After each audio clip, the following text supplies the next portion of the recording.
Bang Noel, Bang Wamen, apa kabar? Selamat malam, Mas Bram. Baik, langsung saja kita semua sudah melihat Ya, video Anda kemarin ke Surabaya. Anda katanya tidak bisa masuk selama 5 menit, saat kemudian komunikasi juga ternyata pihak perusahaan mengatakan tidak menerima, lupa. Apa yang kemudian bisa Anda ceritakan dari sidak ke sana begitu, Bang? aduh, kalau saya cerita gemes ya hati ini, perasaan kesal sekali. Gimana wajar seandainya publik itu marah dengan UD Sentosa ini ya, Budiana ini. Karena entah apa yang ditutupin, entah apa yang terlalu penting, saya nggak ngerti ya. Akhirnya kita pada kesimpulan kita mencurigai ada sesuatu gitu, entah praktek ilegal apa yang dilakukan oleh UD Sentosa ini. Bayangkan, baru sejarah di Republik ini sebuah perusahaan melaporkan kepala daerah ke kepolisian baru ini nih. Ya. Karena sikap wakil wali kotanya berpihak terhadap warganya. Kan itu kacau sekali. Kedua, ketika saya sidak ke sana, saya didampingi oleh Kapolres, lantas Wardir Krimsus, kemudian anggota dewan dan sebagainya.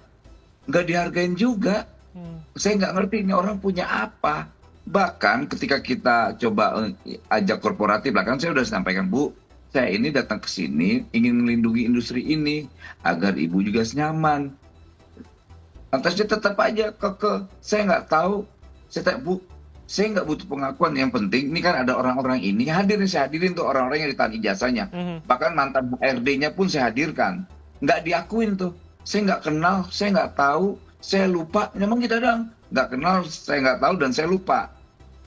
Sekali terus kok nih, akhirnya saya tanya, kalau ibu nggak kenal dia, lalu ibu kenal dengan siapa dong? Saya nggak tahu. Oke. Aduh, dia panggil lagi, itu yang pegawai lagi ditahan. Kamu kenal nggak orang ini? Kenal. Ibu kenal nggak? Enggak, katanya. Ih, kok gimana sih, Bang, Bu? Ya saya nggak kenal, katanya. Lalu saya nggak kenal, katanya. Waduh, akhirnya kita tanya lagi. Nah sekarang HRD ini siapa hari sekarang? Oh, akhirnya ketemu lah namanya Veronica. Oh, Baik. Veronica sudah resign. Katanya kerja ada di situ, dia nggak ngakuin juga. Nggak kerja, orang cuma bermain deh. Masa orang bermain nggak boleh? Bu, ini tempat kerja. Saya bilang bukan tempat bermain. Saya tanya, ini tempat bermain atau tempat kerja? Dia masih nggak kan. Ya, kamu bermain boleh dong. Masa Baik. siapapun nggak boleh main kan? Bu, jangan begitu. Saya bilang, kok hal yang begini ibu persulit. Kalau seandainya kawan-kawan karyawan itu ada hutang atau ada apapun, kami bisa tanggung, hutangnya kami yang bayar. Tapi ini ibu ini entah apalah. Tapi Oke. ya saya aparat penegak hukum kita khususnya kepolisian gercep kok pasti. Oke. Mereka nanti ya kita ada kepolisian yang akan melakukan tindakan. Oke, Bang, ini kan sudah kemudian 31 korban atau para mantan pekerja ini sudah melaporkan ke polisi begitu. Apa yang kemudian Abang juga lakukan pendekatan dari segi sektor ketenaga kerjaan begitu, Bang, agar hal ini tidak terjadi lagi, kemudian advokasi untuk teman-teman pekerja di sana? Ya kami kan domain kami hanya soal ketenaga kerjaannya ya. Paling kita lihat norma-norma ketiganya terpenuhi atau tidak.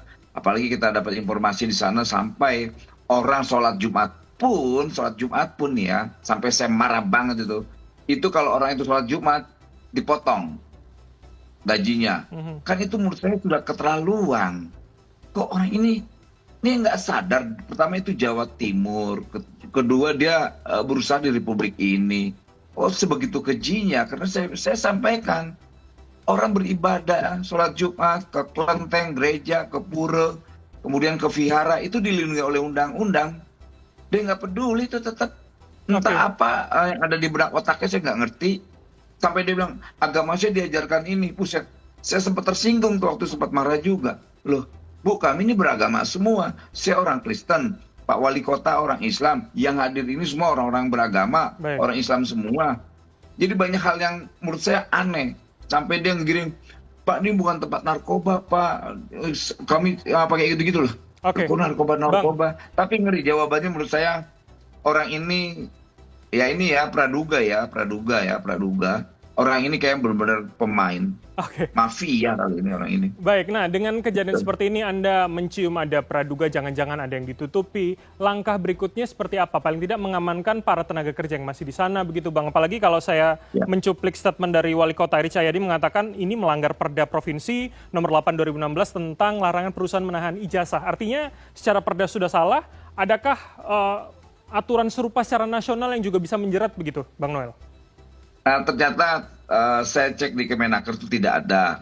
Tapi syukur ada regulasi terkait Perda nomor 8 2016 itu bisa kena hukuman dia 6 bulan. Tapi saya rasa ini menjadi pelajaran juga di Kementerian Tenagakerja, harus ada regulasi terkait jaminan ketenagakerjaan terkait ijazahnya ya, jangan sampai industrial melakukan hal-hal yang seperti ini. Ini ternyata ini marak katanya. Saya coba live di sebuah platform digital. Praktek ini banyak dilakukan oleh industrial. Oke. Dan ini kita harus cepat gercep membuat peraturan terkait pelarangan industrial melakukan penahanan terhadap ijazah seseorang, karena itu kan milik pribadi, nggak boleh dong. Baik. Itu mereka sekolah bertahun-tahun kemudian itu ditahan, lalu bagaimana kalau mereka nanti ngelamar kerja nggak boleh.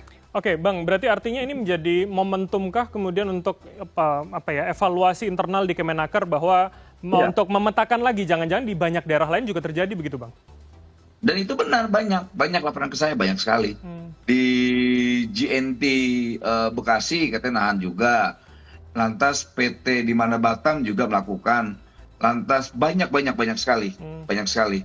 Dan saya udah catat ya, saya catat orangnya siapa, perusahaannya apa dan di mana gitu. Jadi ya kita akan usut nih hal kayak begini nih. Ini udah keterlaluan. Bang, Dan ini memang jadi momentum kita ya, pemerintah khususnya Kementerian Tenagakerja untuk membuat sebuah regulasi yang terkait industrial dan pekerja untuk tidak melakukan penahanan ijazah. Ini kan tidak bagus. Oke, Bang, adakah kemudian mungkin kira-kira koordinasi dengan kementerian lain atau lembaga lain kemudian untuk soal izin usaha? Ini kan banyak yang kemudian mendesak hal serupa untuk kemudian bisa memberikan kenyamanan, hak-hak para pekerja begitu, Bang Noel? Ya, pertama karena saya Kementerian Tenagakerja, ya pasti kita akan melakukan upaya-upaya ya, koordinasi dengan lembaga kementerian lainnya. Gitu, soal izin dan sebagainya kan itu ada di Kementerian Perindustrian ya. Biar nanti kita akan melakukan kerjasama dengan Kementerian Perindustrian terkait izin dan sebagainya. Oke, untuk khusus di Surabaya, apakah nanti akan berkoordinasi dengan Pemda Surabaya atau Pemprov Jatim untuk diturunkan lagi pada Dinas Ketenagakerjaan di sana, Bang? Pasti itu sudah dilakukan, itu sudah ada kerjasama antara Dinas Tenaga Kerja dengan pemerintah Surabaya, Pemkot dan juga Gubernur ya, gitu. Jadi kita akan melakukan kerjasama terkait bagaimana penanganan kasus UD Sentosa Diana ini. Baik. Gitu. Dan tidak terulang lagi di mana-mana ya, bukan hanya di Surabaya, di seluruh Indonesia. Oke. Di wilayah hukum Indonesia. Bang Noel, artinya ada target waktunya kah atau Abang menyerahkan sepenuhnya pada proses hukum dan pelaporan 31 korban ke polisi, Bang? Kalau itu kita serahkan ke kawan-kawan Pemkot Surabaya ya, karena mereka sangat concern sekali dalam menjaga warganya.